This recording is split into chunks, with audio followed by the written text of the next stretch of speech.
വീണ്ടും ഒരിക്കൽ കൂടി ചൈന ലോക ശ്രദ്ധ ആകർഷിക്കുകയാണ്. ഇത്തവണ ഒരു റോബോട്ടാണ് താരം. വെറും റോബോട്ടല്ല, മനുഷ്യനെ പോലെയൊക്കെ ഡാൻസ് കളിക്കാനും ചൈനീസ് ആയോധന കലയായ കുങ്ഫു ചെയ്യുവാനും ബോക്സിംഗ് ചെയ്യുവാനും ഓടാനും ചാടാനും തലകുത്തി മറിയുവാനും ഒക്കെ സാധിക്കുന്ന ഒരു അത്ഭുത റോബോട്ട്. ഇനി ആരാണ് ഇതിന്റെ പിന്നിലെന്ന് അറിയണ്ടേ? യൂണിട്രീ എന്ന ചൈനീസ് കമ്പനിയാണ് ഇതിന്റെ പിന്നിൽ. എന്നാൽ അവരത് ഇന്നും ഇന്നലെ ഒന്നും തുടങ്ങിയ പരിപാടിയൊന്നുമല്ല. റോബോട്ടുകളുമായിട്ടുള്ള അവരുടെ ആദ്യത്തെ വീഡിയോ യൂട്യൂബിൽ തന്നെ പോസ്റ്റ് ചെയ്തിരിക്കുന്നത് 2018-ലാണ്. എന്നാൽ റോബോട്ടുകളുമായിട്ടുള്ള അവരുടെ ജൈത്രയാത്ര ആരംഭിക്കുന്നത് 2013-ലാണ്. 2016-ൽ എക്സ് ഡോഗ് എന്ന നായയുടെ രൂപമുള്ള ഒരു റോബോട്ടിനെ അവർ അവതരിപ്പിച്ചു. 2021-ൽ യൂണിട്രീ ഗോ 1 എന്ന് കുറെ കൂടി പരിഷ്കരിച്ച ഒരു പതിപ്പിനെയാണ് അവർ രംഗത്തിറക്കിയത്. 12 മോട്ടോറുകളായിരുന്നു ഈ റോബോട്ട് നായയ്ക്ക് ശക്തി പകർന്നിരുന്നത്. 2024 ഏപ്രിൽ അവരുടെ ആദ്യത്തെ ഹ്യൂമനോയിഡ് റോബോട്ട് H1 രംഗത്തിറക്കി. അതിനെ സെക്കൻഡിൽ 3.3 മീറ്റർ വേഗത്തിൽ ഓടുവാനും ഡാൻസ് ചെയ്യുവാനും സ്റ്റെപ്പുകൾ കയറുവാനും തിരിച്ച് മനുഷ്യരെ പോലെ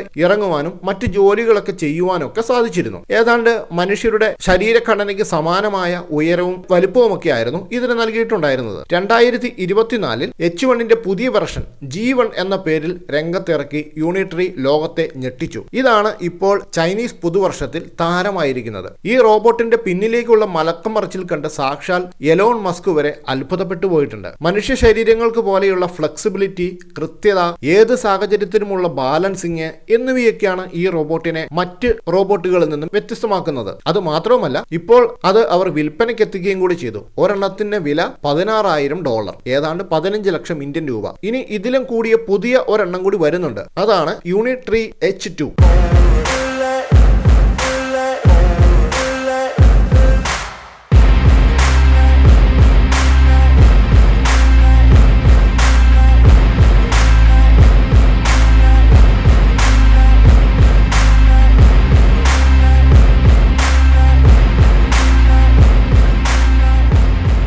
ഇനി മറ്റൊരു കാര്യം കൂടി പറയാം. ഇതിന്റെയൊക്കെ പിന്നിൽ യൂണിട്രീ എന്ന കമ്പനി മാത്രമാണ് എന്ന് ചിന്തിക്കരുത്. നിലവിൽ അടുത്തയിടയ്ക്ക് കാറും SUV-യും ഒക്കെ ഇറക്കിയ മൊബൈൽ ഫോൺ രംഗത്തെ അതികായകന്മാരായ ഹുവാവൈ അല്ലെങ്കിൽ വാവൈയുടെ കരങ്ങളും ഉണ്ട്. ചൈന അങ്ങനെയാണ്. പ്രത്യക്ഷത്തിൽ വ്യത്യസ്തങ്ങളായ കമ്പനികളാണ് എന്ന് നമുക്ക് തോന്നിയാലും കമ്മ്യൂണിസ്റ്റ് രാജ്യത്തെ കമ്പനികൾ തമ്മിലുള്ള അന്തർധാര വളരെ സജീവമാണ്. കാരണം എല്ലാ കമ്പനികളെയും കൺട്രോൾ ചെയ്യുന്നത് ചൈനീസ് സർക്കാരാണ്. അതുതന്നെയാണ് ഇതിന്റെ ഒരു ഭീഷണിയും. കാരണം ഇവർ ഈ ഹ്യൂമനോയിഡ് റോബോട്ടുകളെ യുദ്ധമുഖത്ത് വിന്യസിച്ചാൽ എന്താണ് അവസ്ഥ? ചൈനയിലെ പല വിശേഷങ്ങളും അറിയുമ്പോൾ നമുക്ക് എപ്പോഴും തോന്നുന്ന ഒരു കാര്യമാണ് നമ്മൾ ഒരു 50 വർഷം പിറകിലാണ് എന്നുള്ളത്. എന്നാൽ നമ്മൾ എവിടെയാണ് എത്തി നിൽക്കുന്നത് എന്നറിയാൻ ഈ കഴിഞ്ഞ 2 ദിവസമായിട്ട് മുഖ്യധാര മാധ്യമങ്ങളോട് വന്ന വാർത്തയിലേക്ക് ഒന്ന് കണ്ണോടിച്ചാൽ മതി. അത് അറിയാത്തവർക്ക് വേണ്ടിയിട്ട് ഒന്നുകൂടി പറയാം. ഇപ്പോൾ ഡൽഹിയിൽ നടന്ന AI രാജ്യാന്തര ഉച്ചകോടിയിൽ ഗാൽക്കോട്ടിയ യൂണിവേഴ്സിറ്റി 350 കോടി രൂപ മുടക്കി നിർമ്മിച്ചതാണ് എന്ന് പറഞ്ഞ് ലോകത്തെ കാണിച്ചതാകട്ടെ നമ്മൾ ഇത്രയും നേരം ചർച്ച ചെയ്തുകൊണ്ടിരുന്ന